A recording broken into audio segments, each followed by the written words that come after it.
Boa noite, minha gente! Como é que vocês estão?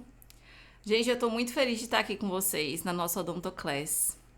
Essa é a segunda Odontoclass que a gente faz. A gente fez um em 2023, mas não foi desse mesmo formato. A gente não fez só resolução de questão, a gente fez outras coisas também. Mas dessa vez, pelo fato de que cada vez mais estão surgindo concursos e bancas novas que estão pegando questões de outras e ou reformulando ou até mesmo pegando na íntegra e colocando nos seus concursos, a gente achou muito ideal que a Odontoclass desse ano fosse pautada nisso, em resolver questões de 2023 para caso aconteça novamente, né, de cair novamente aquela questão, você já saber. E eu tô aqui com vários professores. A gente vai trazer uma mini revisão a cada questão. Só que eu vou ficar responsável por uma parte chata para muita gente, que é o quê? Fala mal das bancas. É chata para muita gente, mas eu adoro. Adoro porque a banca me dá muito material para falar mal dela. Mas, gente, eu vou trazer para vocês, brincadeiras à parte, eu vou trazer para vocês hoje a parte chata das bancas. Eu vou explicar os defeitos de algumas bancas que pegaram muitos concursos em 2023 ou concursos especiais em 2023. Eu vou fazer uma análise delas e mostrar para vocês como que elas trabalham, para que caso surja novamente esses empecilhos que surgiram lá em 2023, vocês já saibam resolver. Então eu vou trazer aqui questão da IBGP, questão da IMAN, para a gente poder resolver algumas coisas e vocês conseguirem se situar em como vocês fazem, como vocês lidam com esse tipo de situação. Mas eu não vou estar sozinha. Eu vou estar com alguns outros professores, cada um na sua sequência, e eles vão estar resolvendo questões que deram certo. Eu que vou vir, né, com a outra parte mais chata, mais importante, para que vocês não errem, para que vocês saibam lidar com certas situações. Eu vou mostrar para vocês qual que vai ser a ordem da nossa aula hoje. Primeiro de tudo, gente, antes da gente dar início a sequência de professores que vai vir, né? Que vamos começar com o professor Lucas, depois a Rafaela, depois o Silvio, a Natânia, o Juliano, a Larissa e depois vem para mim novamente. Eu queria agradecer vocês, né, que estão aqui. É um grande prazer de verdade que vocês estejam acompanhando a gente. A gente está muito feliz com os resultados que o Odon vem alcançando, que os alunos do Odon vêm alcançando. Hoje a gente teve a notícia de mais 6 aprovações. Então nós estamos, assim, extremamente felizes. Logo mais a gente vai postar. Nós estamos esperando as fotos deles, né? E logo mais a gente vai postar. Mas nós estamos muito felizes com o desenvolvimento dos nossos alunos. É muito orgulho pra gente, sabe? Vocês estarem sendo aprovados faz com que a gente se motive cada vez mais a continuar. E isso eu falo em nome de todos os professores. Vocês sabem que eu sou a idealizadora, né, do Odon Concursos, eu que comecei tudo. E o objetivo de eu ter começado a nossa empresa foi justamente fazer diferente. Foi dar assistência e participar ativamente da aprovação. Então, para nós, de nada adianta a gente deixar o aluno do curso jogado assim e dizer, vai lá, estuda. Porque depois a aprovação dele, obviamente vai ser mérito dele, nosso, mas ele vai ficar muito mais além, sabe? Muito mais jogado mesmo a palavra. E isso faz com que a gente não tenha aquele gostinho, sabe? De tipo, caramba, eu fiz o que eu podia por aquele aluno. E eu gosto de sentir isso dentro de mim. Eu sou uma pessoa que eu me dedico muito. E os meus professores também. E os meus alunos sabem disso. Então, o que eles precisam, recurso, dúvida, dica, tudo que eles precisam, eu tô ali para eles. Pode não ser imediato, posso não responder, eu tento responder o mais rápido possível. Pode não ser o que o aluno espera no sentido de, tipo, falou agora, eu respondi daqui a 10 minutos. Mas eu nunca demoro mais de 24 horas para responder um aluno com alguma dúvida que é relacionada a mim ou a plataforma. A gente sempre encaminha as dúvidas para cada professor. Então, essa dedicação é a dedicação também com relação ao cronograma de estudos que a gente tem dentro do Concurseiro Pro. Isso tudo faz com que a gente realmente sinta que a gente está fazendo parte e participando ali ativamente da aprovação do aluno. Consequentemente, essa aprovação do aluno tem muito mais peso para a gente do que se a gente não tivesse se importando com o aluno, não é? Então, a gente faz questão disso. É com grande prazer que eu afirmo para vocês que nós somos, sim, o curso mais completo do mercado. O Concurseiro Pro hoje, gente, vocês vão ver amanhã. Quem participar da Odontoclass amanhã não for nosso aluno ainda, eu vou mostrar o curso por dentro. Quando a gente vai abrir, né, as inscrições novamente para o Concurseiro Pro, que está sendo repaginado no momento, então o curso está inativo agora, mas ele vai abrir amanhã, após a Odontoclass novamente, eu vou mostrar para vocês. Vocês vão ver o tanto de coisa que tem lá dentro. E, gente, sério, se fosse qualquer outra empresa, já tinha colocado esse curso com um valor, assim, altíssimo, altíssimo, o triplo do que a gente cobra. Mas a gente tenta fazer o máximo de esforço para a gente conseguir manter um valor que vocês possam pagar. A gente tenta muito, sabe? Porque, assim, quando você pensa que nós temos uma quantidade de professores enorme, né? Muito grande, uma plataforma própria, e agora tá vindo com várias novidades, obviamente que os custos não são baixos, né? São altos, são sim, bem altos. Mas a gente tenta ao máximo manter aquilo ali acessível para vocês.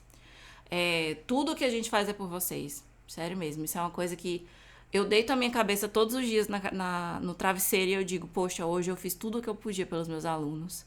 Isso é uma coisa que me deixa muito orgulhosa. E junto comigo, a equipe toda é da mesma forma. Nós vibramos a cada conquista de vocês, sofremos a cada derrota do mesmo jeito de vocês. Ficamos muito tristes quando a gente vê que o aluno errou uma questão que estava no curso, que a maioria das vezes é assim.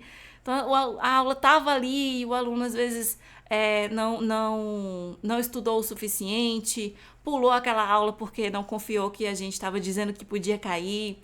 Então, isso deixa a gente muito triste. Mas cada vez que um aluno é aprovado por nos escutar e por realmente seguir o que a gente fala e seguir o guia que a gente coloca, nossa, a recompensa é enorme.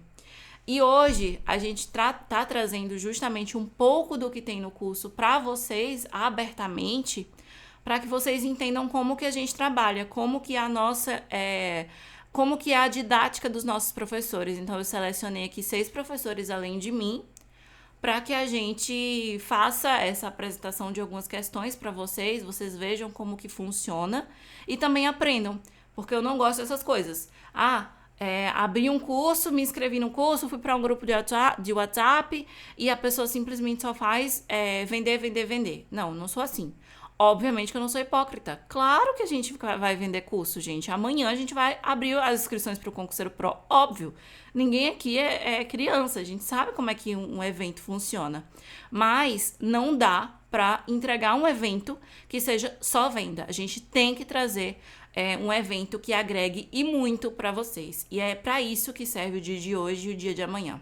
Hoje a gente vai estar resolvendo essas questões, como eu falei para vocês, com nossos professores.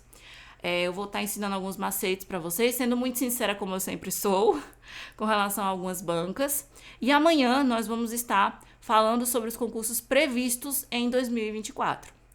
E também as novidades do Odon Concursos. Quem é aluno já sabe, a gente já divulgou lá no grupo dos alunos o que é que tá vindo por aí. Como eu já falei, o curso está inativo, não dá para vocês adquirirem o curso agora, hoje, nem amanhã durante o dia. Vai dar para vocês adquirirem amanhã, após o fim do último dia da Odontoclass. Aí vai estar disponível para vocês adquirirem o curso, tá bom? Porque a gente avisou, né? A gente vem avisando há 15 dias que ia até o dia 15, que a gente ia inativar, ia fazer reajustes dentro da plataforma. E é o que a gente está fazendo. A gente está reformulando várias coisas lá dentro e eu vou mostrar tudo amanhã para vocês. Bom, mas um aviso importante antes de a gente começar. Ainda não estou tendo acesso ao chat. Infelizmente. Quem tá comigo há algumas lives já sabe que eu tô com esse problema no YouTube. É o YouTube do Odon. O meu, pessoal, ele não está com esse problema, mas eu não posso fazer nele porque é da empresa, né? Eu tenho que chamar colaboradores e tudo mais. Então, o do Odon está com esse problema que eu não estou conseguindo ver o chat de vocês. Mas tem 2 pessoas da minha equipe que estão no chat agora. Qualquer dúvida que vocês tiverem durante a aula, se eles souberem responder, eles vão responder. Se eles não souberem, a partir do momento que finalizar essa aula, vocês podem falar com a gente no direct do Instagram, no WhatsApp, no e-mail, onde for que a gente vai responder para tirar qualquer dúvida de vocês, hoje e amanhã. Tô tentando resolver até amanhã, mas eu não sei se vai dar certo de resolver até amanhã. Bom, então, da mesma forma que eu estou assim, os professores também, certo? Nós vamos começar com o professor Lucas, que ele vai resolver questão de raciocínio lógico, e depois vai seguir com a professora Rafaela, com questão de periodontia, Silvio com informática, Natane com SUS e saúde pública, Juliano com português, o queridinho de vocês, Larissa com farmaco e depois volta para mim, pra gente falar sobre erros de bancas, dicas importantes e questões anuladas, tá? Então vamos começar com o professor Lucas. Ele é muito querido por vocês. Eu sou muito fã, porque eu também... Gente, o povo de odonto não sabe muito raciocínio lógico, né? Vamos combinar. Vamos combinar, minha gente. Não, a gente é bem complicado pra gente se deparar com um concurso que cai raciocínio lógico e matemática. Mas, a primeira vez que eu vi uma aula do professor Lucas, eu disse, não tem como, eu tenho que ter esse professor na minha equipe. Graças a Deus ele topou. Esse projeto super legal, tá aí com a gente e vai continuar.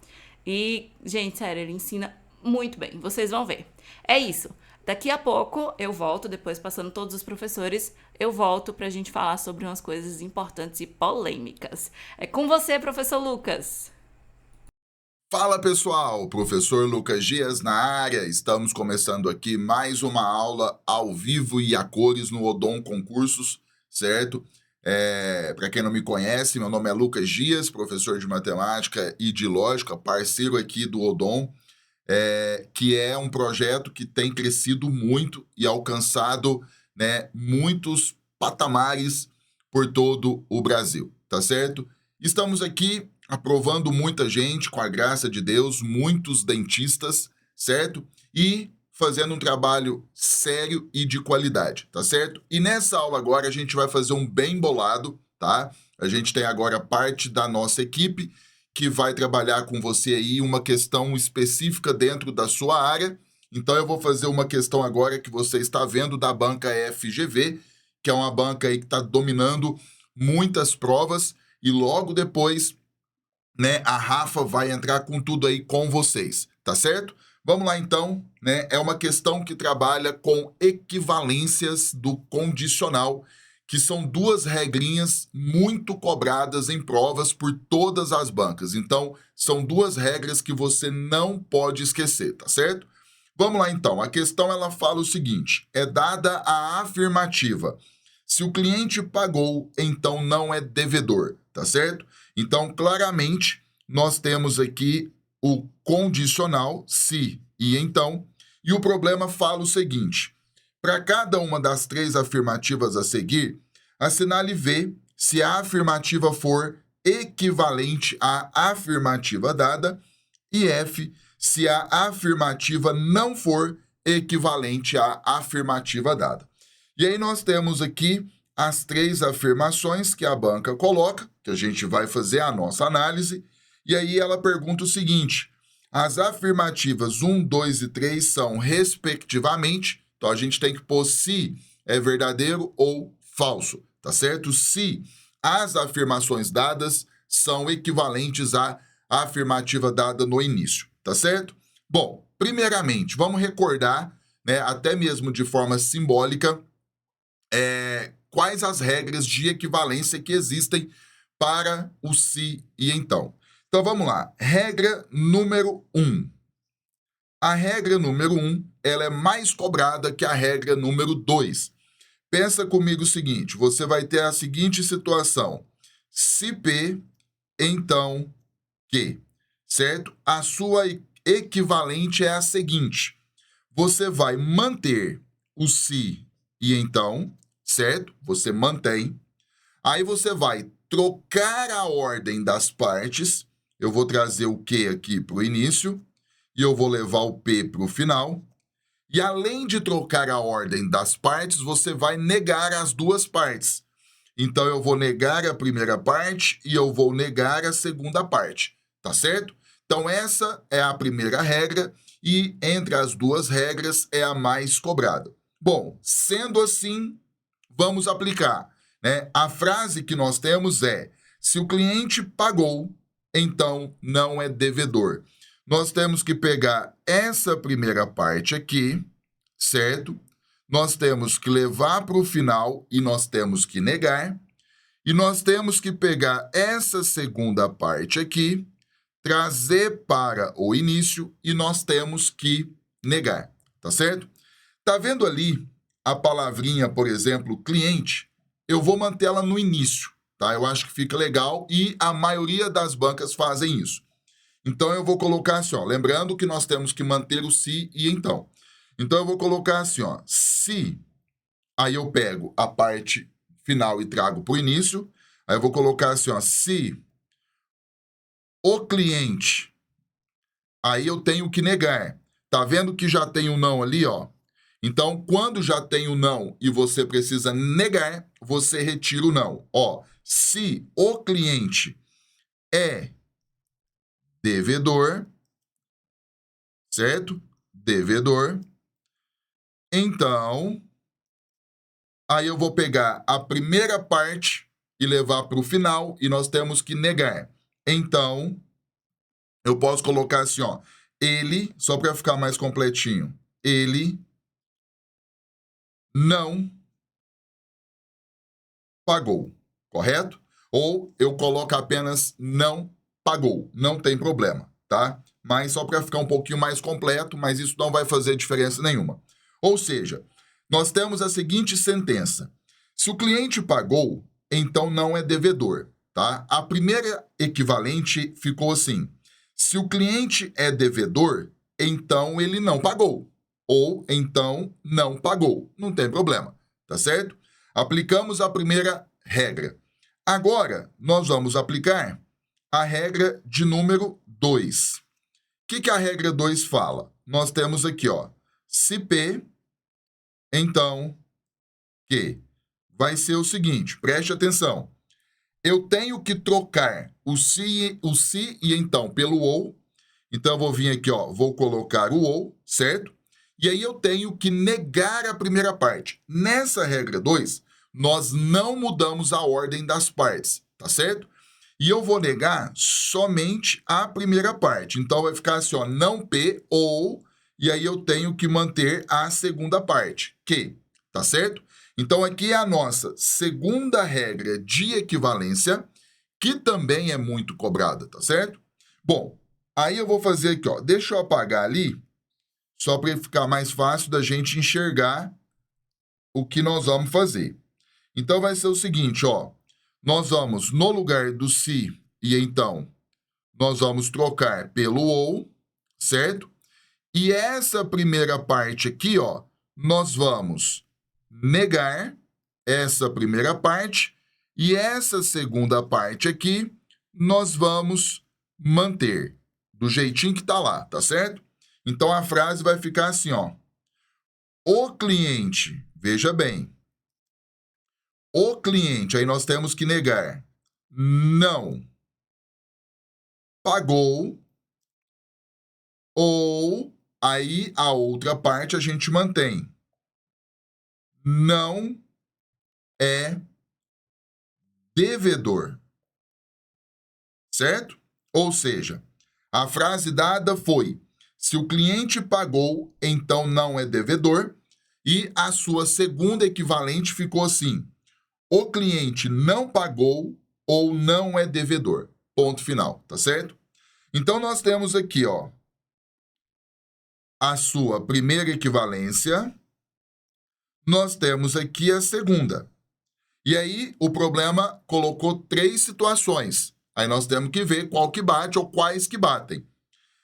Veja que os 3 casos que o problema colocou tem condicional, ó, se e então, se e então, se e então. Ou seja, essa segunda regra, automaticamente ela foi descartada, porque a gente teve que trocar o se então pelo ou. Não é o caso. Então, a banca, ela focou apenas na primeira regra. Então, vamos lá. A primeira afirmativa que ela coloca foi: se o cliente não pagou. Tá vendo, ó? A regra ficou assim, ó, se o cliente é devedor. Então, ela não trocou a ordem. Logo, aqui já está falso. Segunda afirmativa, se o cliente não é devedor, ou seja, ela não negou. Ela pegou a segunda parte, trouxe para o início corretamente, só que tem que negar. E a banca não fez isso. Falso. Terceira afirmativa. Se o cliente é devedor, veja que bateu como a gente colocou. O cliente é devedor. Tá vendo? Então, ele não pagou. Bateu com o que a gente colocou. Eu coloquei o ele ali, mas não tem problema. Tá certo? Então, de fato, a terceira afirmativa é uma equivalente da frase dada, tá certo? Então, dos 3 casos, apenas o terceiro. Então, a ordem ficou assim, letra C, FF e verdadeiro, tá certo?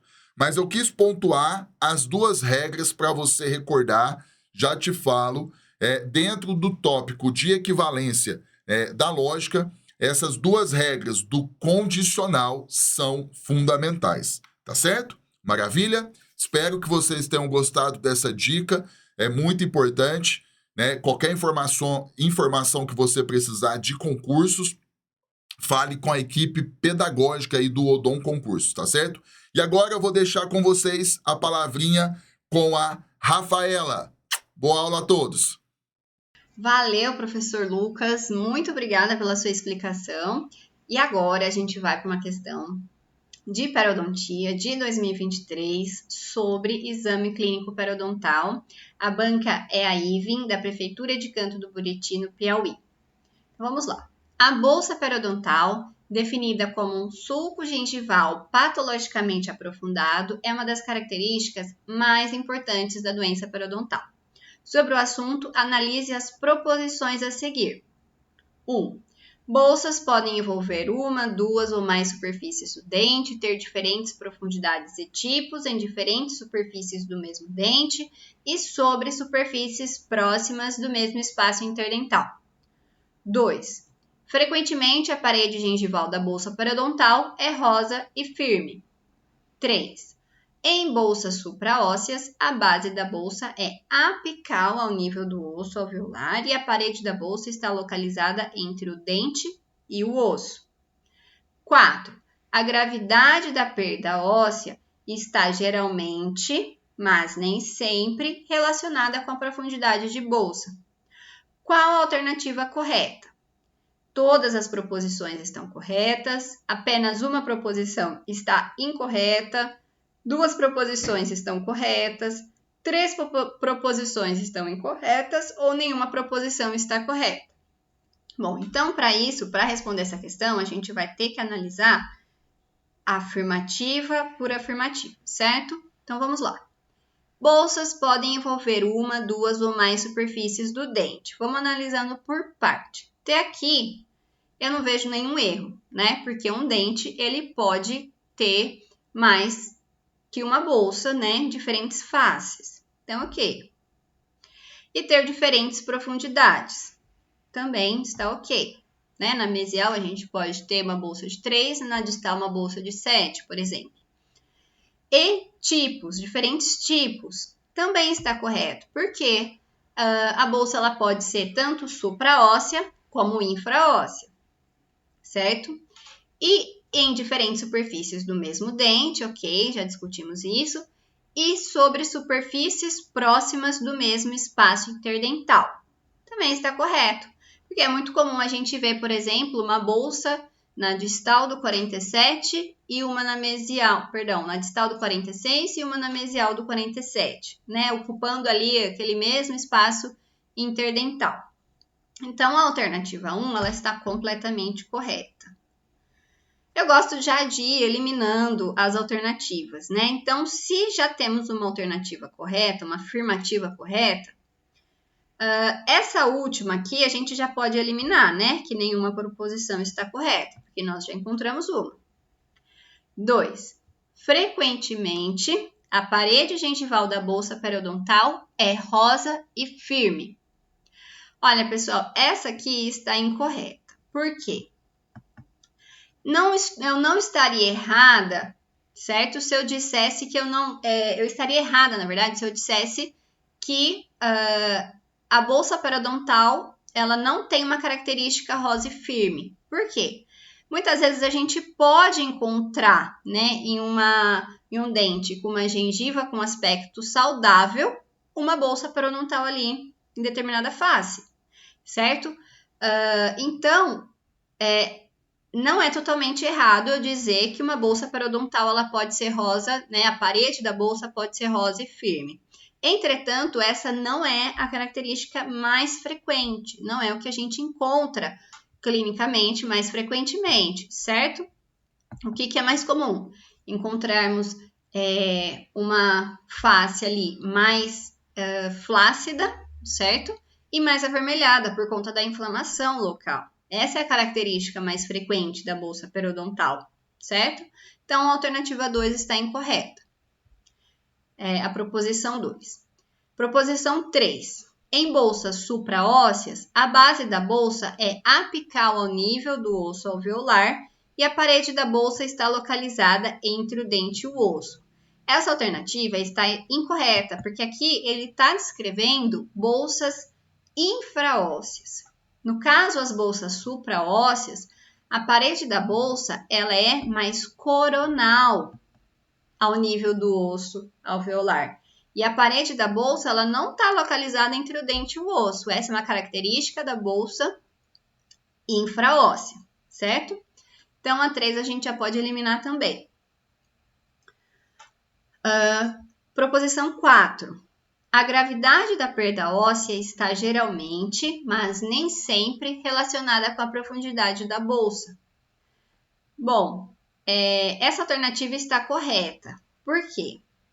Muitas vezes a gente vê uma bolsa periodontal com uma profundidade de sondagem, vamos lá, vou colocar aqui, uma profundidade de sondagem de 8 milímetros, certo?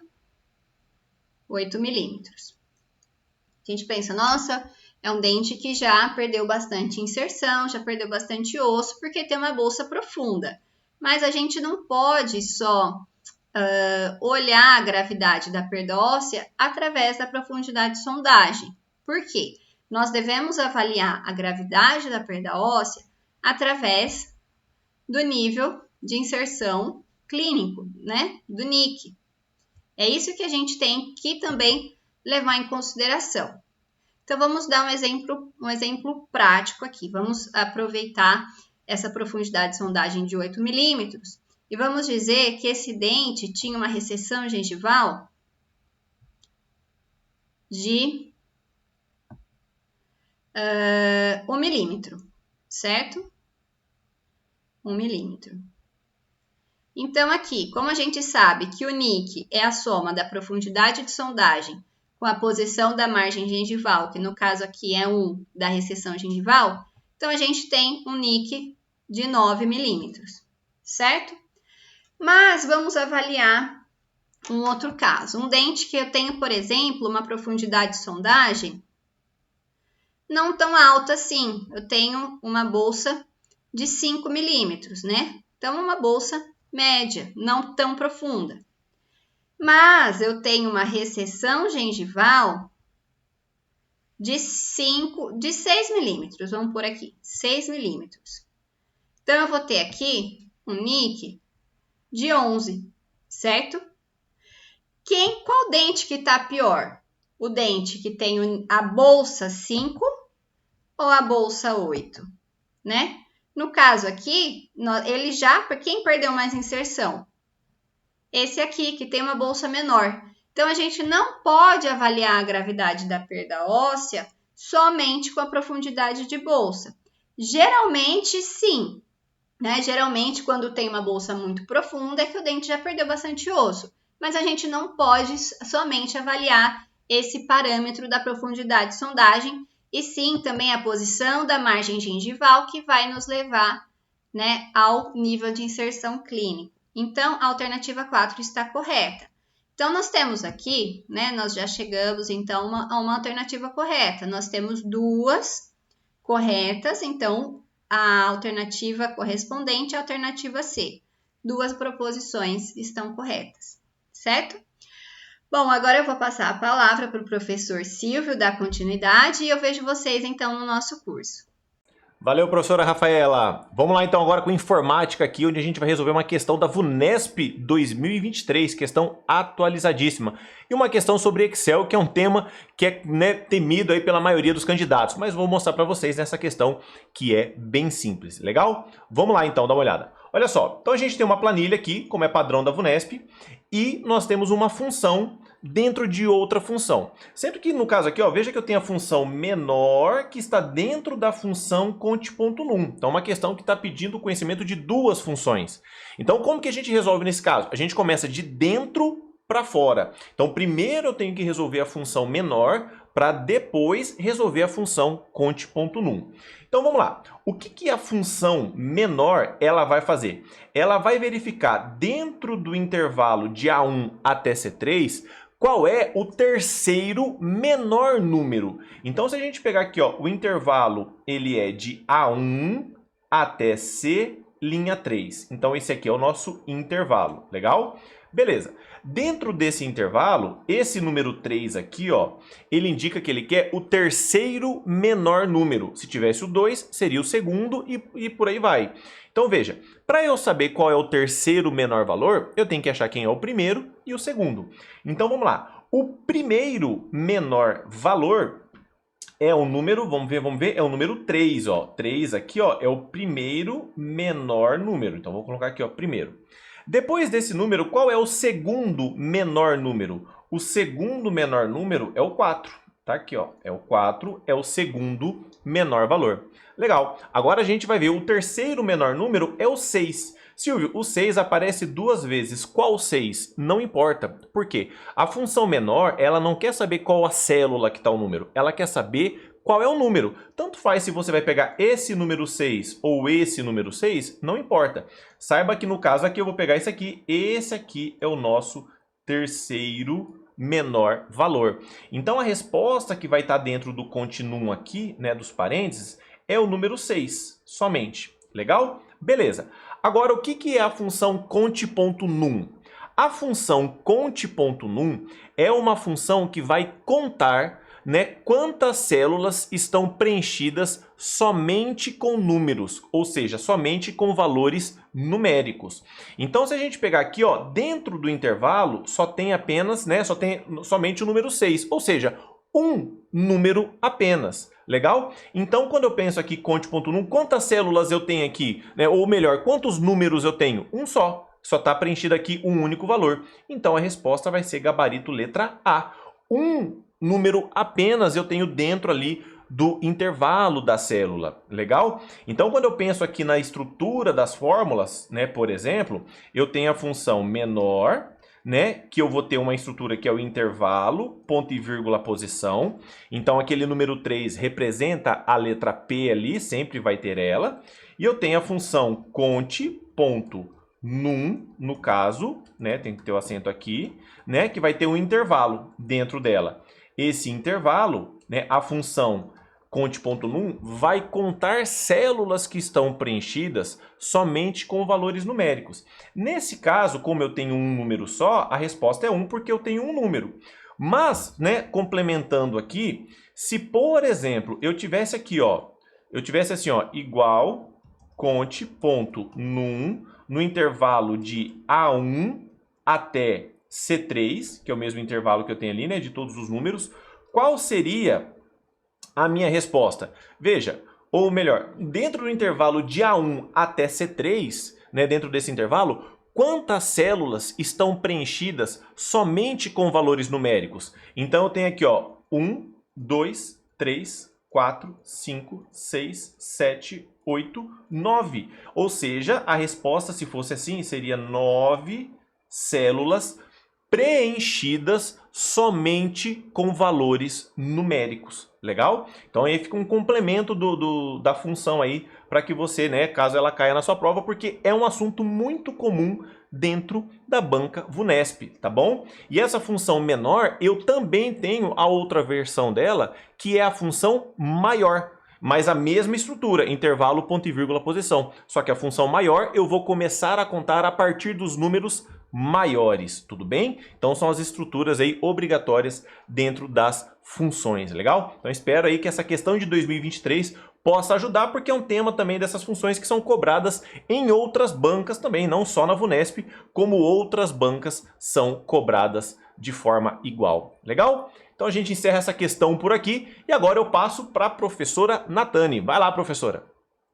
Valeu, professor Silvio. Vamos agora para a questão de número 4, que trata da Lei 8.142 de 1990, né? Da Prefeitura de Nova Friburgo, Rio de Janeiro, banca aí Consulplan, questão quentinha aí do ano, né? De 2023, que fala o seguinte: o controle social é um dos pilares fundamentais do SUS, desempenhando um papel essencial na fiscalização e na melhoria dos serviços de saúde. Sobre o controle social no SUS, é correto afirmar que, item A, é exclusivamente exercido por profissionais de saúde e gestores do sistema, garantindo uma abordagem técnica e especializada na avaliação dos serviços de saúde.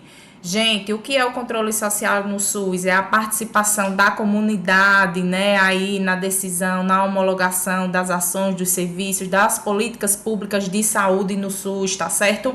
Então, quando ele fala aqui que esse controle social no SUS é exclusivamente exercido por profissionais de saúde e gestores do SUS, o item encontra-se errado, né? Porque a gente sabe que os profissionais do SUS, aí, os profissionais da saúde e gestores do Sistema Único de Saúde participam, sim, do controle social, mas não é exclusividade deles, tá certo? Então, toda vez que vocês encontrarem essa palavrinha aqui, exclusivamente, certo? Palavras que restringem ou palavras que abrangem demais aí, tá certo? O item, a questão, vocês já fiquem de orelha em pé, porque geralmente encontram-se erradas, tá certo? Então, esse itemzinho aqui, A, está falso. Item B, é por lei restrito a grupos específicos de pacientes com condições médicas crônicas, excluindo assim a participação da maioria da população nas decisões relacionadas à saúde pública. Aqui, ó, nesse item a gente teve duas palavrinhas que restringiu aí, né? Restrito e excluindo. Então, ele fala que o controle social no SUS é restrito a grupos específicos, excluindo, assim, a participação da maioria da população. Item errado, né, gente? Porque, como a gente falou, não é algo restrito, né, de grupos específicos, nem muito menos exclui a participação da maioria da população. Item errado também. Vamos lá, item C. É centralizado no governo federal, com pouca participação das esferas estaduais e municipais, a fim de garantir uma supervisão mais rigorosa e uniforme dos serviços de saúde em todo o país. Item errado também, né? Centralizado no governo federal, não, né, gente? A gente sabe que o controle social ele é feito em todas as instâncias, através dos conselhos e das conferências de saúde, né? Então, item errado também.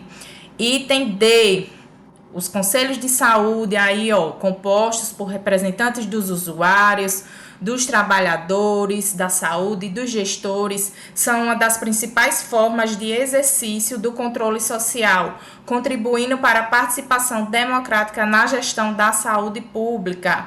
Item correto, né? Que, ó, item D, o item correto da questão, porque ele fala justamente, né, direitinho aí sobre o controle social do SUS, que é através dos conselhos de saúde aí, né, que quem faz a representação aí nesses conselhos de saúde, quem participa desses conselhos de saúde aí são os usuários, os trabalhadores da saúde e os gestores. Então, aqui já temos nosso item correto da questão. Item D.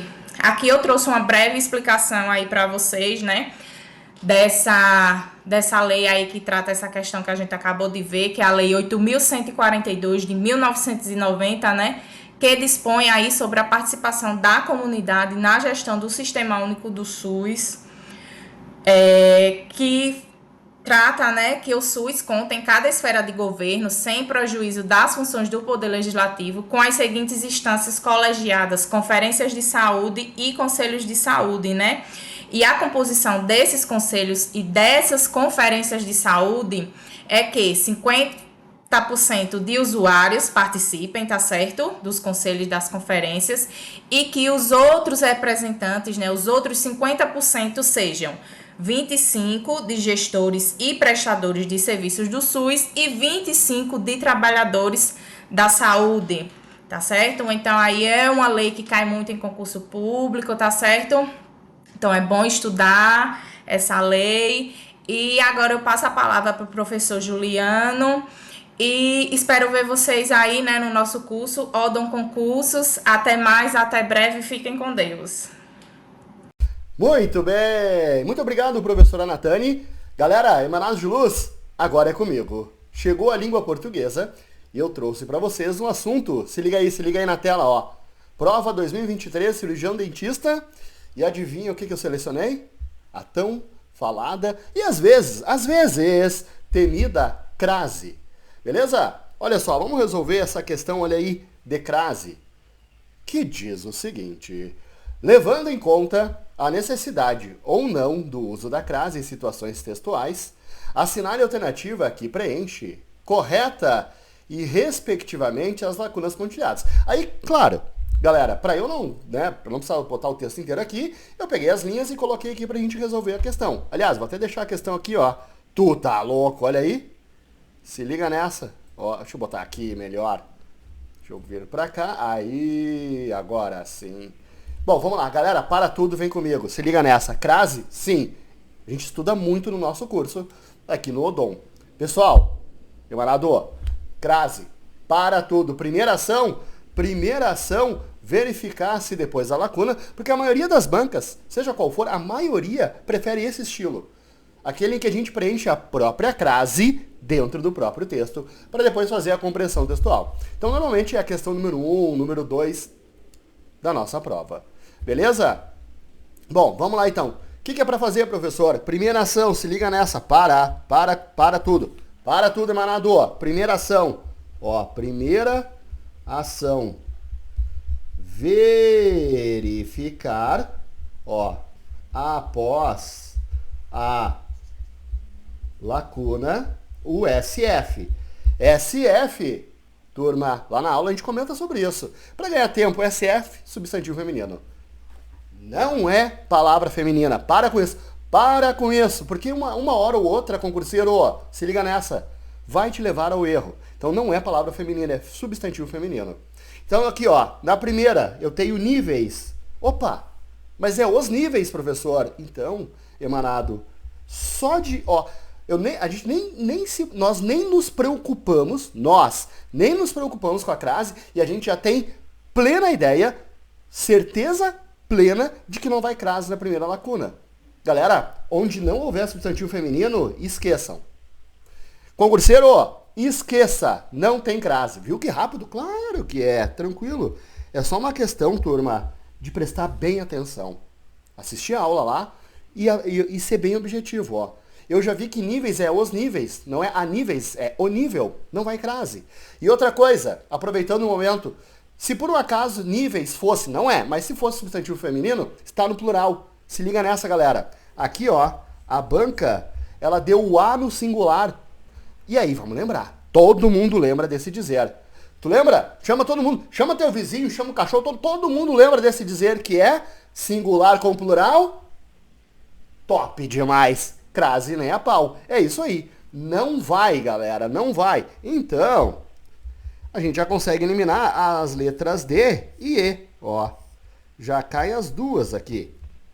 Vamos para a segunda lacuna? Ó, associadas às maiores... Opa! Sensações. É substantivo feminino. Só que aí a gente chama o seguinte. A atenção, o substantivo está no plural. Façam isso, galera. Para com tudo e faz isso. Prova de concurseiro, tu estás ligado, né? Prova de concurseiro, tem que riscar. Tem que anotar bastante. Sensações está no plural. Voltei para lá e, de novo, a banca deu no singular, ó. Então já cai a letra C. Não dá, galera. Singular com plural, crase nem a pau. Vamos para a terceira? Foi relacionado a maior nível. De novo, nível é masculino. Então, dessa prova recente para o cargo de cirurgião dentista, Galera da Odon, se liga nessa. Ela é bem extensa, mas nas três primeiras lacunas, e a gente nem aplicou a regra da crase. A gente só se preocupou em visualizar. É por isso que eu digo muito para os alunos, galera, para essas questões de crase em específico, atenção total, porque às vezes, tu fazendo a primeira ação que está aí escrita na tela, te ajuda absurdamente. Beleza? E então, já cai a letra A, ó. E claro, sobra a letra B. Pô, quer dizer que a banca ela colocou 5 lacunas, 5 crases e não vai em crase nenhuma? Aham. Podem acreditar. Por que não vai nas outras, professor? Aqui, ó. Conclusões, substantivo feminino no plural. Não vai. E aqui, diante de uma, né? Também não. Lembra que A mais uma nunca fecha a crase. Então, turma, olha uma questão bem recente, né? Para a área de odontologia, e que a gente precisou aplicar só essa primeira ação que a gente treina muito na nossa aula. Claro, aproveitando a questão, então, fechou a letra B, ó, iremos a nova praia. Se liga nessa, galera, iremos a nova praia. O que tu vais fazer, concurseiro? Vai verificar o substantivo feminino, vai verificar que tem um adjetivo, e aí para tu teres certeza da crase, do A mais A, a gente troca isso aqui por um masculino, ó. Ao novo. E se faltar, meu Deus, qual é o masculino de praia? Põe cachorro. Ó, ao novo cachorro. Iremos o novo cachorro ou iremos ao novo cachorro? Diz aí que eu respondo aqui. Iremos o ou ao? Ao, né? Não tem erro. Aí, galera, sempre que trocar A por ao, cachorro latiu, ao, a crase surgiu. Fechou? Isso é só o início. Tem mais, tem muito mais aqui no nosso curso na Odon. Beleza, galera? Muito obrigado por assistirem. Agora é contigo, professora Larissa. Até mais, turma. Obrigada, professor Juliano. Olá, pessoal. É um enorme prazer estar aqui com vocês hoje. Nos últimos dias, nós recebemos algumas perguntas sobre os anti-inflamatórios não esteroidais. Por conta disso, eu resolvi trazer uma questão sobre essa classe de medicamentos para que a gente discuta no dia de hoje. Essa questão foi retirada do concurso para cirurgião dentista da Prefeitura de Pindamonhangaba, São Paulo, e ela diz o seguinte: os anti-inflamatórios não esteroidais são indicados para o controle da dor aguda, de intensidade moderada a severa, no período pós-operatório de intervenções odontológicas eletivas. Assinale a alternativa correta em relação aos anti-inflamatórios não esteroidais. E aí são mencionados 5 alternativas para que a gente analise. Vamos fazer isso junto. Alternativa A: os anti-inflamatórios ibuprofeno, cetoprofeno, diclofenaco e piroxicam são inibidores seletivos para a COX-2. Galera, dos 4 medicamentos mencionados nessa alternativa, apenas o diclofenaco apresenta inibição seletiva para a COX-2. Os outros 3 não são seletivos. Por conta disso, essa alternativa está incorreta. Alternativa B: o regime mais eficaz com os anti-inflamatórios não esteroidais é o de analgesia preemptiva, introduzido imediatamente após a lesão tecidual, porém antes do início da sensação dolorosa. Quando a gente conhece os conceitos, né, e os tipos de analgesia, a gente identifica de cara que essa alternativa está incorreta, porque ele menciona a analgesia preemptiva e descreve a analgesia preventiva. A analgesia preemptiva, na verdade, é quando o medicamento é administrado antes do início do procedimento odontológico e não após a intervenção odontológica. Então, a alternativa está incorreta também. Alternativa C: os anti-inflamatórios não esteroidais podem causar retenção de sódio e água, diminuição da taxa de filtração glomerular e aumento da pressão arterial, particularmente em idosos. Nós sabemos que essa classe de medicamento, de modo geral, apresenta diversos efeitos adversos nos diferentes sistemas do nosso organismo. E dentre os efeitos adversos mencionados nessa alternativa, todos compreendem efeitos adversos que podem ser observados com a administração dos anti-inflamatórios não esteroidais. Por conta disso, essa alternativa está correta. Mas vamos continuar analisando as últimas 2 para que a gente consiga identificar o que está incorreto nelas. Alternativa B: o mecanismo de ação dos anti-inflamatórios não esteroidais inclui a indução da síntese de lipocortinas, um grupo de proteínas responsáveis pela inibição da fosfolipase A2. Galera, a indução da síntese de lipocortinas está relacionada com o mecanismo de ação dos corticoides e não dos anti-inflamatórios não esteroidais, porque essa classe de medicamento atua inibindo a enzima ciclooxigenase, tá certo? É por conta disso que a alternativa D está incorreta. Alternativa E. O uso concomitante de ibuprofeno com varfarina pode aumentar o risco de trombose, especialmente em idosos. A gente sabe que a varfarina pode interagir com o ibuprofeno, mas o efeito observado dessa interação medicamentosa é o aumento do efeito da varfarina, que é o antiplaquetário. Então, o que a gente observa, né, é o aumento do risco de hemorragia e não de trombose. É por conta disso que essa alternativa está incorreta também. Resolvida a questão, eu trouxe alguns pontos que julgo importante discutir no contexto dos anti-inflamatórios não esteroidais, e o primeiro deles é o mecanismo de ação. Nós já comentamos, né, durante a resolução da questão que essa classe de medicamento inibe a ciclooxigenase, que é uma enzima que converte o ácido araquidônico em prostaciclinas, prostaglandinas e tromboxanos. A ciclooxigenase apresenta duas isoformas, a COX-1 e a COX-2, e elas apresentam efeitos diferentes no nosso organismo. Enquanto a COX-1 está relacionada com a proteção da mucosa gástrica, regulação da função plaquetária e homeostase renal, a COX-2 ela é induzida durante os processos inflamatórios. Então, aqui para representar, né, aonde é que essa classe de medicamento age, elas agem exatamente aqui, inibindo a ciclooxigenase, podendo ser de modo seletivo, inibindo de modo mais específico a COX-1 ou a COX-2, ou de modo não seletivo, quando a inibição acontece nas duas isoformas. Aqui do lado esquerdo, eu trouxe para vocês as classes dos anti-inflamatórios não esteroidais e os seus respectivos fármacos. Então, nós temos salicilatos, derivados do paraminofenol, derivados do ácido acético, fenamatos, derivados do ácido propiônico, do ácido enólico e os inibidores seletivos da COX-2. Nessa imagem aqui do lado direito, a gente consegue identificar de um modo bastante didático a seletividade dos fármacos para as isoformas da COX, COX-1 ou COX-2. Quanto mais para a esquerda, mais seletivo esse fármaco tende a ser para a COX-1. E quanto mais para a direita, mais seletivo para a COX-2. Aqui eu identifiquei para vocês os fármacos que nós discutimos na alternativa A da questão para que vocês conseguissem identificar agora o que eu havia mencionado anteriormente. O diclofenaco ele apresenta uma maior seletividade para a COX-2, enquanto o piroxicam e o ibuprofeno eles estão aqui como não seletivos ou mais seletivos para a COX-1, e o cetoprofeno ele é mais seletivo para a COX-1. Também é importante a gente mencionar que os fármacos de uma mesma classe, eles podem apresentar diferentes graus de seletividade. Aqui eu tenho marcado para vocês alguns fármacos dos derivados do ácido acético. Olha só como eles são diferentes. Nós temos fármacos como cetocorolato e indometacina, que apresentam uma maior seletividade para COX-1, enquanto o diclofenaco e o etocolato, que são fármacos, né, da mesma classe, eles são mais seletivos para COX-2. Isso pode ser observado dentro dos inibidores seletivos da COX-2 também. Observem esses fármacos que estão grifados em vermelho. Eles são inibidores seletivos da COX-2.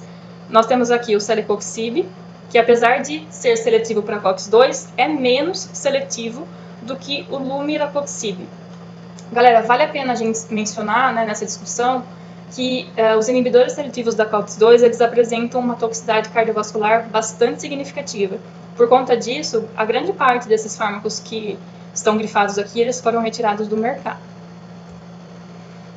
Aqui eu menciono para vocês os efeitos adversos gerais dos anti-inflamatórios não esteroidais. Alguns a gente já mencionou na questão, como retenção de sal e água, hiponatremia, que é retenção de sódio, a inibição da agregação plaquetária, risco aumentado para hemorragia, aumento da pressão arterial, e também a gente pode mencionar outros efeitos adversos em outros sistemas, como no sistema gastrointestinal, sistema nervoso central, no sistema reprodutor feminino, e também há casos de hipersensibilidade já relatados, sendo a rinite, crise asmática, urticária, rubor, hipotensão e, em casos mais extremos, o choque, exemplos de reações de hipersensibilidade relacionada a essa classe de medicamentos.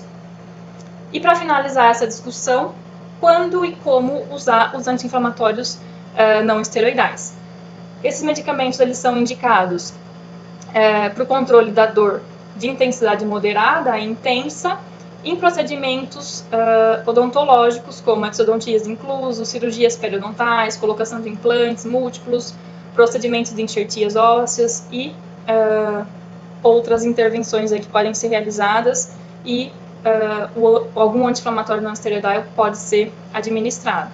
E dentre os regimes, como a gente já comentou anteriormente, a analgesia preventiva, ela é a mais indicada, ou seja, quando eu administro um medicamento para o paciente logo após o término do procedimento odontológico e antes do início da sensação de dor. Essas foram as referências que eu utilizei para preparar essa breve discussão com vocês. Agradeço muito e passo a palavra para a professora Emanuele. Tchau!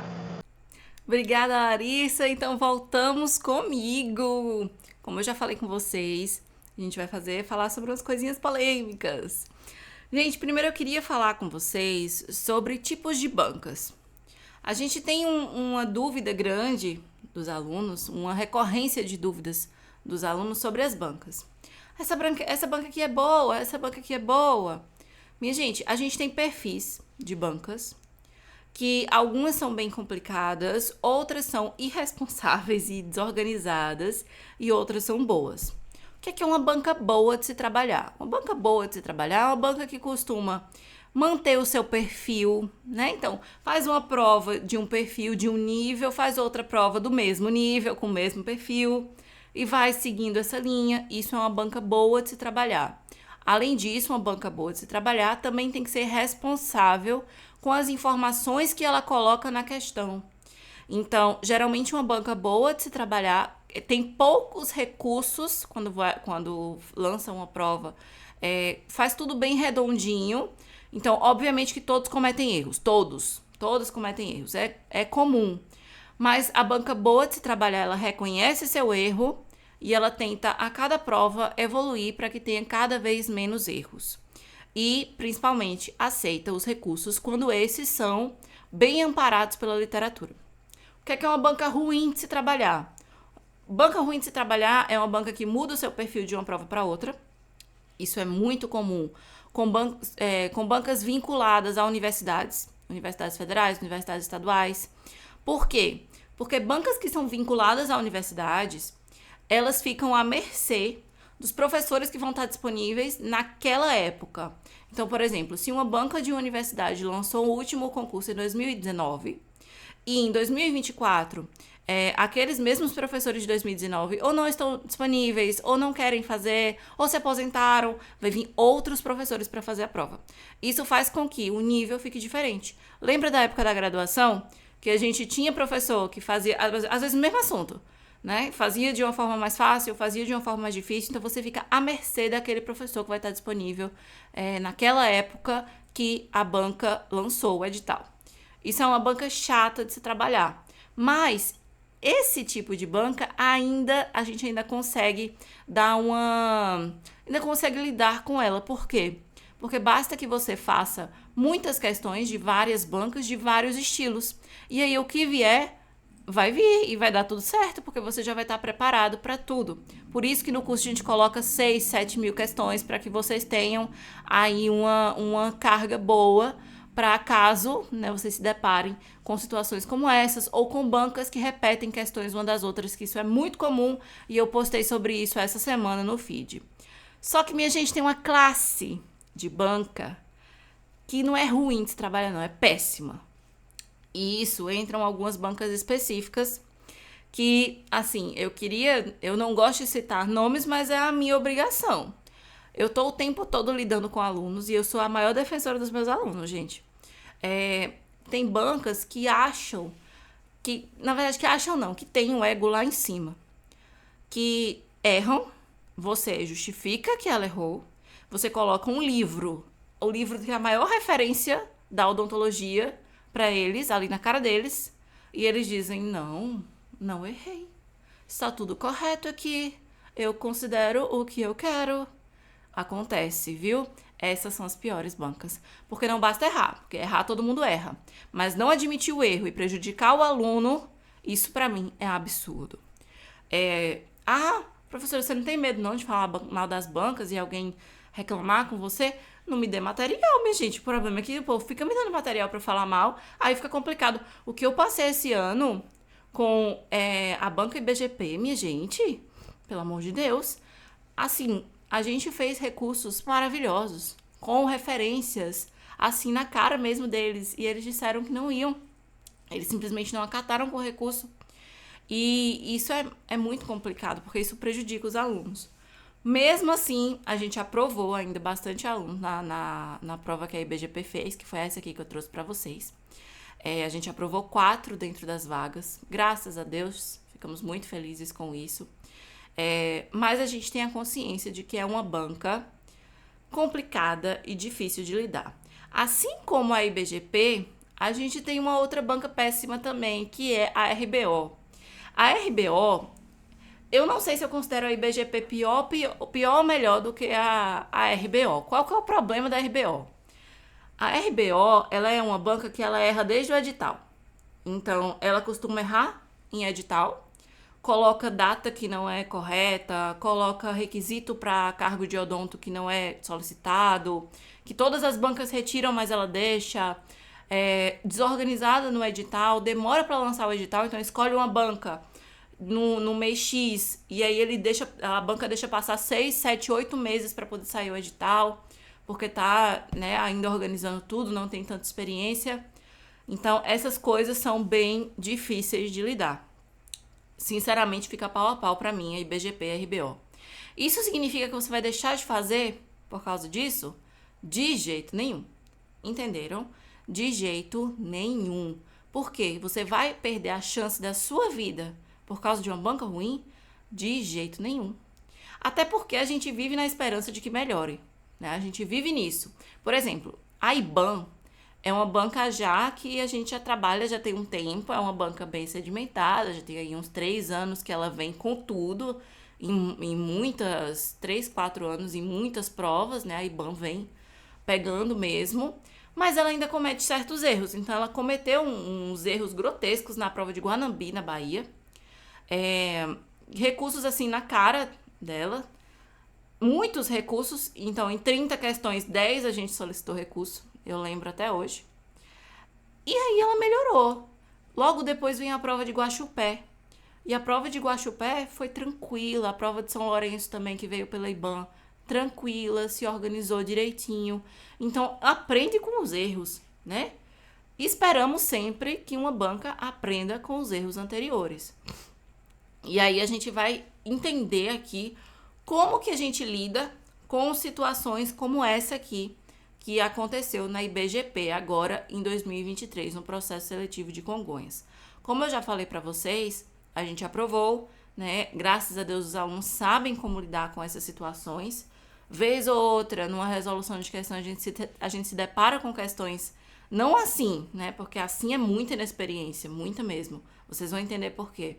Mas questões que realmente a pessoa entende como lidar com o sentido que a banca quer ou como solicitar um recurso. A gente frequentemente ajuda o aluno nisso. Mas vamos lá para essa questão que eu vou explicar direitinho. Creio que vocês já tiveram a oportunidade de ler. Eu postei essa questão no feed do Odon, já tem uns dias. E foi a maior confusão. Por quê? Porque alguns ficaram em dúvida entre a letra A e a letra D. Ninguém ficou em dúvida entre B e C, mas eu vou explicar para vocês qual que é o problema. Vamos lá ler a questão. A questão diz assim, vamos lá. Evitar doenças por meio da contenção da disseminação de infecções é um esforço tão antigo quanto a própria história. Em termos de biossegurança, todos os cuidados deverão ser tomados para que o paciente não se torne portador de novas doenças ao ser tratado. Nas últimas décadas, houve grande avanço no conhecimento e na implantação de medidas de biossegurança, permitindo a elaboração de protocolos pelos centros ligados a hospitais e universidades. Cuidados com os instrumentais e materiais utilizados representam um papel fundamental nesse contexto. Para se evitar as formas de infecção cruzada, os materiais e produtos utilizados pelo cirurgião dentista podem ser classificados como itens críticos, semicríticos e não críticos, Realize a correspondência entre o instrumental e a sua classificação. Bom, gente, a gente tem alguns conceitos e alguns consensos entre bancas responsáveis. Primeiro de tudo, eu preciso falar para vocês o que é um item crítico, o que é um item semicrítico e o que é um item não crítico. Caracteriza-se como item crítico aquele que perfura o tecido e ou tem contato com sangue.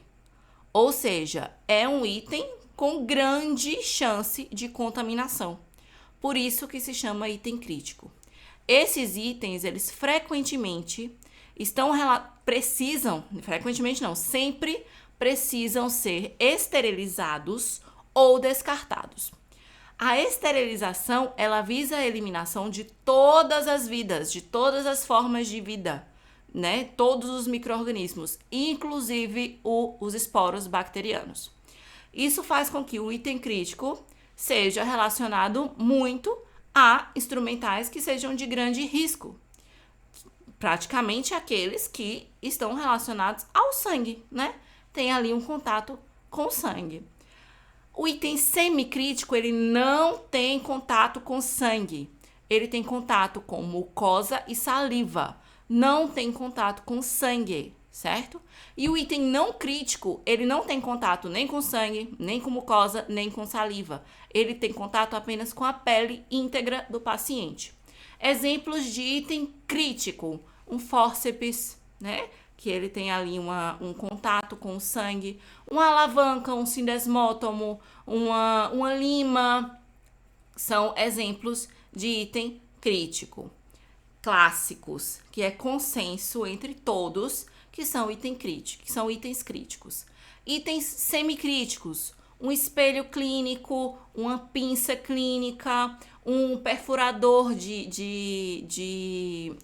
uma pinça de levar o grampo até o paciente, um grampo. Então, isso são itens semicríticos, certo?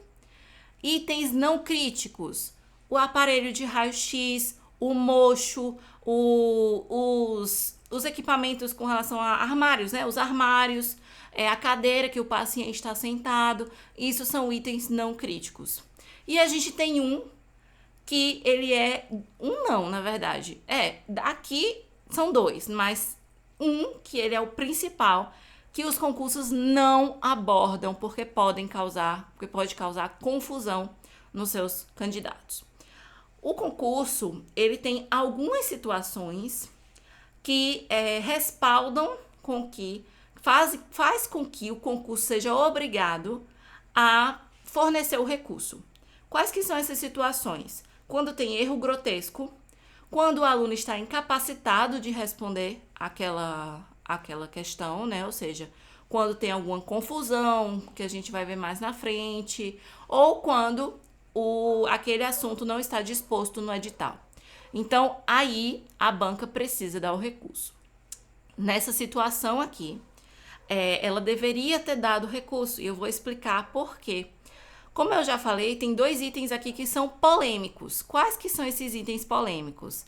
A cânula de sucção e a sonda exploradora, certo? Vamos lá, gente. A cânula de sucção, antes vamos responder os outros, né? Pra gente saber. Gente, a cânula de sucção, a lima endodôntica, vamos lá. A lima endodôntica a gente viu que é um item crítico, certo? Eu falei pra vocês. Ela perfura e ela tem contato com o sangue, né? Ela tem contato com a polpa é vascularizada, consequentemente ela vai ser um item crítico. Fácil, né? Todas estão aqui com a lima como um item crítico. Isso aqui é padrão. A placa de vidro, ela não tem contato com a boca do paciente, com a mucosa, com a saliva. Então, ela vai ser um item não crítico. Isso faz com que ela seja o número 3. Eita, que 3 bonito. Lindo esse 3. 3. Então, a C já não seria, certo? Nós já cortamos a C. O condensador de amálgama, ele é um item semicrítico, gente. Semicrítico. Ele não pode ser considerado como não crítico. Ele vai até a boca do paciente, ele tem contato, ele serve justamente para condensar aquele amálgama na cavidade. A pinça clínica também é um item semicrítico. entendeu? Semicrítico. E o Pot-Dapen é o item não crítico, também não vai na boca do paciente. Diante disso, vamos lá, a gente tem o final como 3, 2, 2, 3, não é isso? Isso está onde? Isso está na letra A. Lembra que eu falei para vocês que os alunos ficaram em dúvida entre a A e a D? O problema da D, que faz com que a D não seja correta, é o condensador de amálgama que está aqui como item não crítico. Mas, caso não fosse esse condensador de amálgama, seria a correta tranquilamente. Qual que é a questão? A dúvida maior ficou no caso entre as duas primeiras, que é justamente o que eu estou falando para vocês, que é uma coisa complicada que as bancas responsáveis não colocam, justamente por poder causar confusão nos candidatos. A cânula de sucção, vamos lá. Cânula de sucção, a banca considerou como semicrítico, tanto que a resposta que a banca deu foi a letra A, certo? A gente marcaria a letra A pelo resto, né? A gente consegue ver que o resto está compatível com a letra A e a gente iria por eliminação e foi assim que a maioria dos alunos acertaram, porque sabem como responder. E é assim que você também deve responder. Mas qual que foi o problema? A cânula de sucção ela não pode ser considerada como semicrítico, gente. Não tem nada falando que a cânula de sucção aí não está tendo contato com o sangue. Não tem nada falando cânula de sucção que foi utilizada só para sugar saliva. Em nenhum momento. Onde que a gente usa uma cânula de sucção? A gente usa em cirurgias, a gente usa em endodontia, a gente usa em dentística, que pode, apesar de ter muito menos chance de ter contato com sangue do que uma cânula de sucção na cirurgia, né? A gente também pode ter contato com sangue na dentística, pode bater uma broca ali numa região ali periodontal, pode ter um resíduo de sangue proveniente de uma retração gengival, pode ter uma exposição pulpar. Tudo isso faz com que a cânula de sucção também tenha a possibilidade de ter contato com o sangue.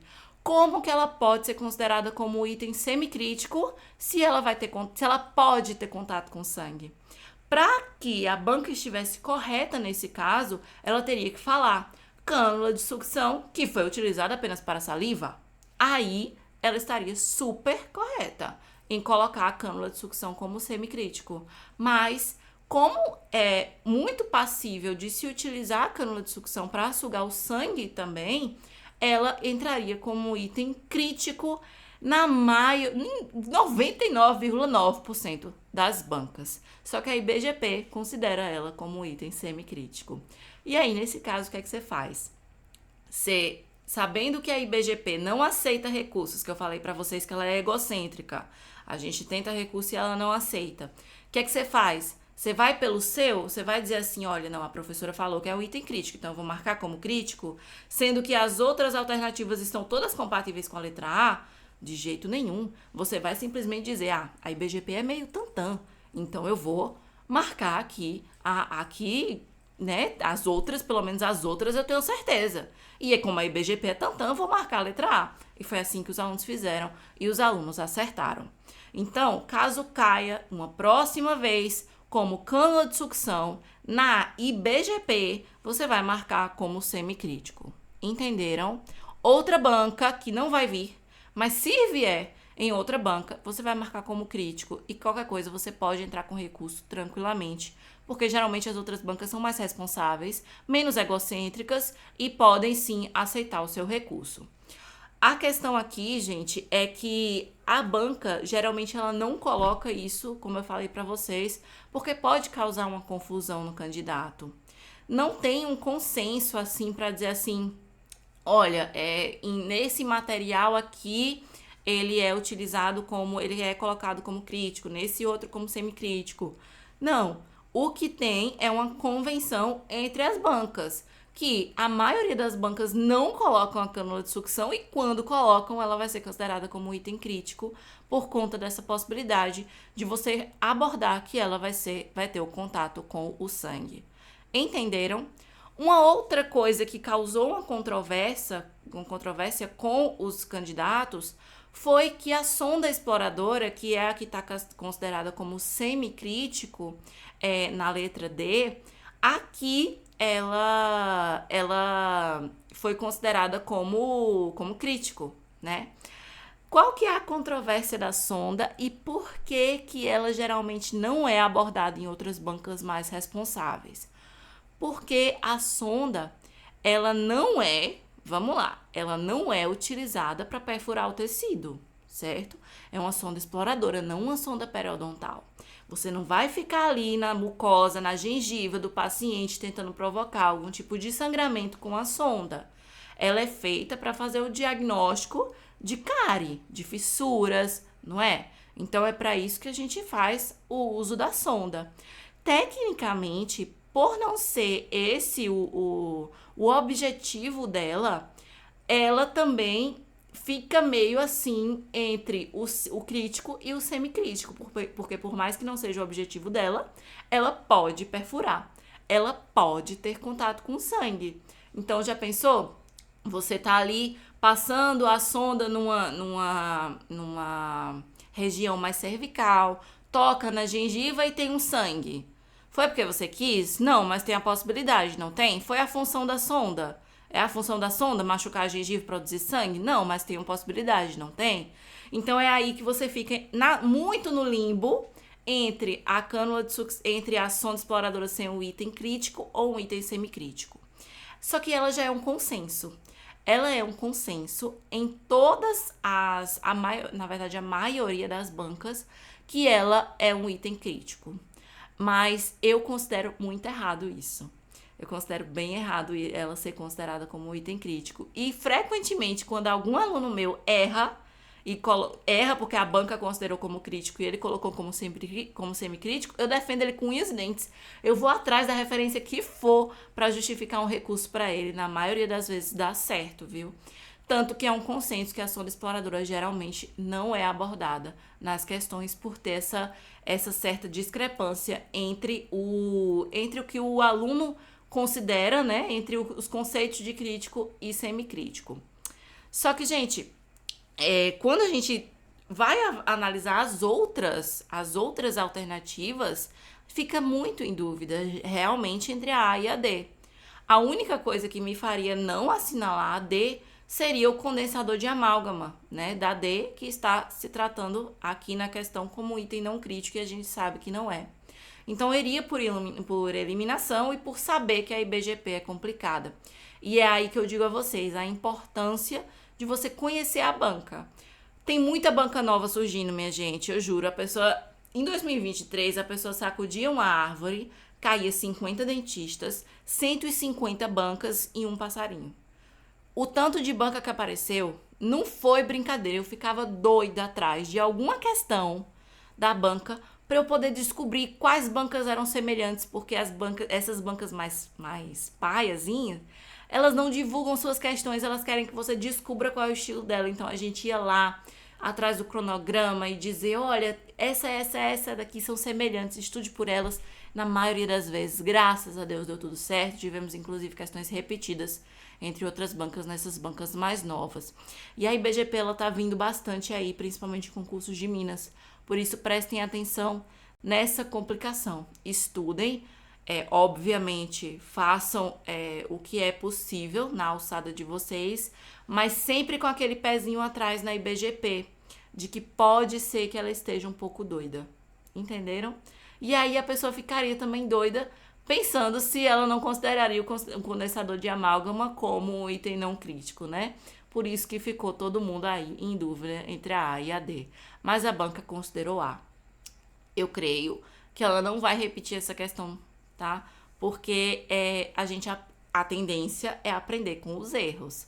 Nenhuma banca mais cobra assim, justamente porque os alunos caem. Os alunos caem matando nos recursos. E recurso para a banca não é bom. Gente, nenhuma banca gosta de ter recurso na sua prova. Por quê? Afirma que ela está desorganizada, fica muito mais difícil de analisar o candidato e tem que redistribuir os pontos para todo mundo. Então, acaba que fica uma coisa desigual, não é? Fica uma coisa assim que às vezes foi simplesmente por erro deles que um aluno não foi aprovado. Então, isso é uma coisa bem complicada, eles evitam muito de ter recurso. Por isso que eu acredito que essa questão não vai cair de novo. Mas caso caia, você já sabe que a IBGP considera cânula de sucção como item semicrítico e sonda exploradora como item crítico. Show? Beleza. Então vamos para a próxima. A gente entra agora na questão da banca imã na prefeitura de Itabirito. A gente aprovou 2 dentro das vagas, graças a Deus. Eram 5 vagas, né? E a gente aprovou aí 2. Sendo, acho que foi o 4º lugar com a Tamires. E ai, meu Deus. O nome? Eu sou Ítalo. Perdão, Ítalo, esqueci seu nome. O Ítalo em primeiro lugar nas vagas de periodontia. Muito feliz por vocês. É muito bom fazer parte dessa trilha, né, da aprovação de vocês. E, gente, olha, aqui é uma questão típica de ninguém falar nada. Tem que simplesmente anular. Não tem como, não tem nem o que questionar. Não tem nem o que dizer assim, não, tem que anular. E vamos ver por quê. Eu vou dar aí uns 5 segundinhos para vocês lerem qual que é o babado dessa questão. Por que que está... Por que foi anulada, tá? Se vocês não estiverem enxergando direito, aumenta a tela aqui no YouTube e aumenta a qualidade do vídeo. Porque o YouTube, o que é que acontece? Às vezes ele reduz a qualidade do vídeo para que ele não pare, para que o vídeo não pare. Se a sua internet não estiver boa o suficiente, o YouTube reduz a qualidade, então fica meio embaçada. E aí o vídeo continua rodando, entende? Então aumenta aí o babado e tenta identificar por que que essa questão foi anulada. Vamos lá, vou beber uma aguinha enquanto vocês identificam.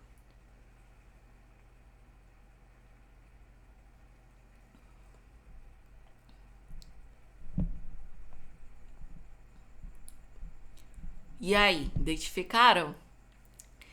Gente, lembra que eu falei pra vocês que a banca tem obrigação de anular quando ela comete um erro grotesco? Foi justamente o que aconteceu aqui. Leiam a alternativa B, mais propriamente dita. Leiam aí. Olha só, gente. Tá dizendo que essa equipe... Primeiro que esse é um assunto que não cai, tá? Isso aqui só caiu em Itabirito, mas esse não seria exatamente um motivo plausível, porque Itabirito veio com muito assunto de SUS. Eu nunca vi uma prova com tanto SUS. Muito, muito mesmo. Foi SUS, assim, em 80% da prova de conhecimentos específicos. Foi muita coisa. Eu avisei. Todos os alunos, quando receberam seus cronogramas, a gente avisou, estude muito SUS, porque a banca misturou. Então, o que é que ela fez? Ela trouxe em uma parte separada a parte do SUS, mas os conhecimentos específicos ela trouxe muito SUS também. Então, ela pegou, trocou o nome lá no edital de cada assunto do SUS, aplicou para odontologia e simplesmente virou uma prova toda de SUS. Aí, o aluno que não me escutou, que disse assim, não, mas só vai cair 5 questões de SUS? Pois é. Já sabe o que é que deu, né? Mas aí, graças a Deus, a maioria dos alunos me escutam. Gente, na letra B tá falando assim, ó. Que a equipe tipo 2 é formada por profissionais médicos com somatório de carga horária semanal de, no mínimo, 80. Aí tem o 80 em numeral e entre parênteses tem 40. E aí o aluno fica sem saber se é 80 ou se é 40. A banca tem que se decidir, não é? Que é 40 ou 80? De novo, ela comete o mesmo erro. 80, 40. Foi erro de digitação. A gente sabe que foi erro de digitação. Mas isso para o aluno não pode ocorrer. Nenhuma banca deixa isso passar. Ou deve deixar isso passar. Se deixa, o mínimo que ela pode fazer e a obrigação dela é dar o recurso e redistribuir os pontos. Ela continua fazendo a cagada dela. Ela vem aqui, ó. 40 e entre parênteses 30. E ela termina com chave de ouro, 180 e entre parênteses 120. Pronto, foi tudo que eu queria para anular a questão. Primeiro porque esse assunto de rede de atenção à saúde é um assunto que cai, tudo bem, mas equipe médica Equipe de profissional médico, equipe de técnico de enfermagem, não é uma coisa que geralmente cai pra gente, muito menos em conhecimentos específicos, gente. Entende? Porque, assim, a gente tá fazendo uma prova de odontologia. Foi meio que assim, vou colocar qualquer coisa aqui, tô repetindo as questões que eu apliquei pra médico e pra enfermeiro e coloquei aqui pro odonto. Isso aqui geralmente não cai, entende?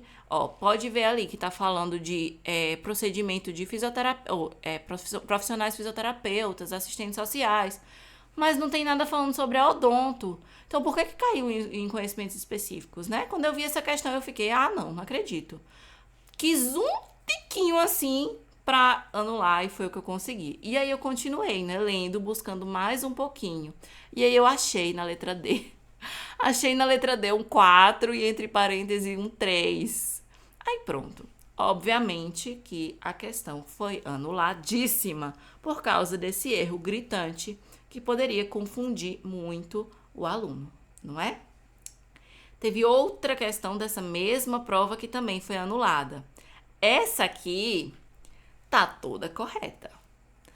E aí, gente, por que vocês acham que essa questão foi anulada? Vamos ler. Emergências médicas são comuns em consultórios odontológicos. Um exemplo disso é quando alguns pacientes apresentam queixa de incapacidade de respirar suficiente e assim ficam ansiosos e agitados por respirarem rapidamente, que é o que a gente chama de taquipneia. A inferência desse quadro é que a ventilação rápida acaba aumentando e, consequentemente, acarreta a eliminação do CO2 pelos pulmões, tornando alcalótico. Além disso, sintomas como tontura e sensação de formigamento nos dedos das mãos, dos pés e região perioral podem estar presentes. A descrição apresentada é conhecida como A. Infarto agudo do miocárdio, B. Hipotensão ortostática, C. Hiperventilação e D. Síncope vasopressora. Essa questão aqui ela foi dada mesmo assim. Ela tá aqui, ó, ventilação rápida. Quando fala de ventilação rápida e quando tem o CO2 no meio do caminho, no meio da questão, se a gente fala em aula, tá falando da hiperventilação. Seria a resposta letra C. Não tem nenhum problema nessa questão. Por que não seria síncope, gente? A síncope, isso é uma dica pra vida. Isso eu já cansei de falar, nenhum do meu aluno aguenta mais. Juro, eu acho que o alunos que me ouvir falar de síncope mais uma vez, ele vai me dar um murro. Porque o tanto que eu falo de síncope não é brincadeira. Síncope, quando estiver falando de síncope, sempre vai ter a perda da consciência na questão. Se não tiver perda da consciência, não é síncope, é lipotímia. Teve perda da consciência, que é o desmaio propriamente dito, foi síncope. Não teve lipotímia. Mas nesse caso aqui não tem nada a ver, é realmente a hiperventilação. Por quê? Ventilação rápida e tem CO2 no meio da questão. Só que essa questão foi anulada. Por quê? Porque o tópico emergências médicas não estava no edital.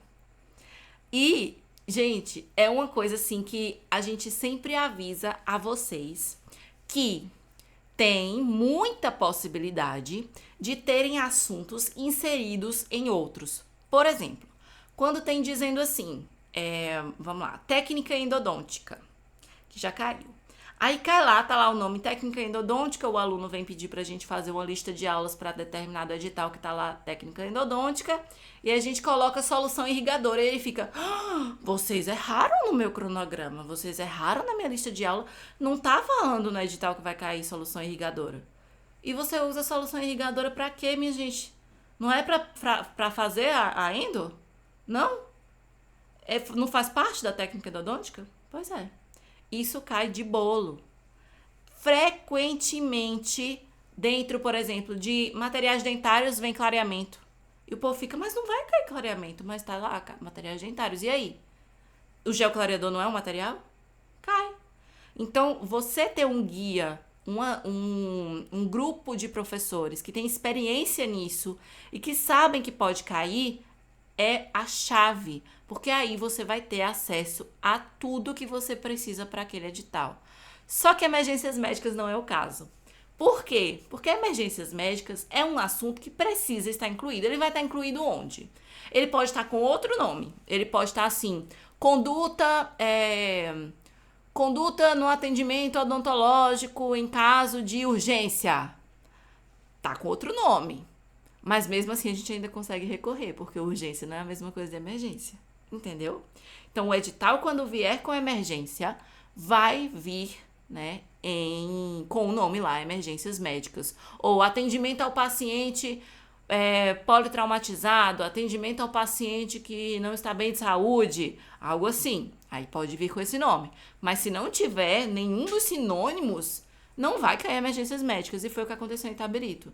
Não veio com o nome de emergências médicas, não veio falando nada de emergências médicas e caiu. Pronto. Foi só o que a gente precisou. Toma-me recurso. Porque, simplesmente, óbvio que a gente não tinha colocado pro aluno estudar isso. Claro, se não tava no edital, por que a gente vai colocar pro aluno estudar? É diferente do caso que eu falei pra vocês da técnica endodôntica. Isso aqui, se não tava mesmo no edital, ele não pode estar dentro de outro assunto. Ele vai estar dentro de quê? De dentística? Claro que não. Entendeu? Então, aqui a gente só queria um pezinho pra gente anular essa questão. Claramente que os nossos alunos que assistiram a aula de emergências médicas para outros editais responderam isso aqui tranquilamente. Mas não dá pra ser injusto, entenderam? Porque, afinal, tinha muito aluno estudando só pra Itabirito. Não tinha lógica a gente colocar ele pra estudar se não tinha. Então, a gente foi lá, foi atrás do recurso, teve o recurso e a questão foi anulada, mesmo estando correta. Entenderam? Então, gente, é basicamente isso. Falei de uma questão anulada por inexperiência da banca. Falei de uma questão anulada por erro de digitação e erro grotesco.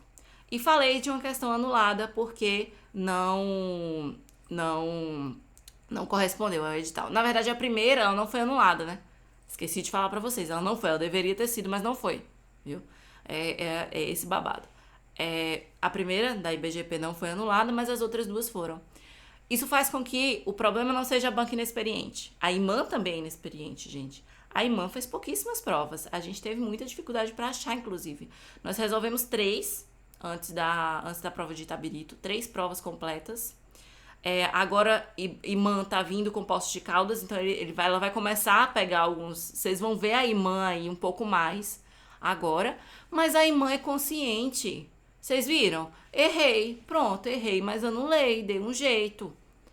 Foi bom, assim, várias outras etapas do concurso, várias outras questões? Não, a IMAN errou em muita coisa, mas nas questões não. Ela errou na redução do número de vagas, ela errou em só permitir o recurso se você enviasse por correios, ela errou, mas isso aqui não, ela aceitou o recurso, entenderam? Então, gente, amanhã, isso foi só a nossa primeira aula, vocês já viram como vocês já aprenderam bastante coisa? Pois é, isso que eu falo pra vocês, imagina dentro do curso. Gente, amanhã é a nossa aula 2. O que é que a gente vai falar na nossa aula 2? As perspectivas para os concursos de 2024. Então, todos aqueles concursos que a gente vem falando, vai ter, se prepara, tanana, a gente vai falar sobre isso. E também vamos trazer as novidades. Amanhã a gente libera o curso para compra novamente para vocês. A gente vai trazer um negócio, assim, surpreendente. Vocês não percam, sério, é surpreendente. Os alunos, quem já é aluno do curso, não precisa assistir. Por quê? Porque a gente já elaborou um material em PDF completo para vocês. Tudo que a gente vai falar na Odontoclass, a gente mandou para os alunos. Então, a gente mandou as novidades, já tem um tempo, eles já estão sabendo.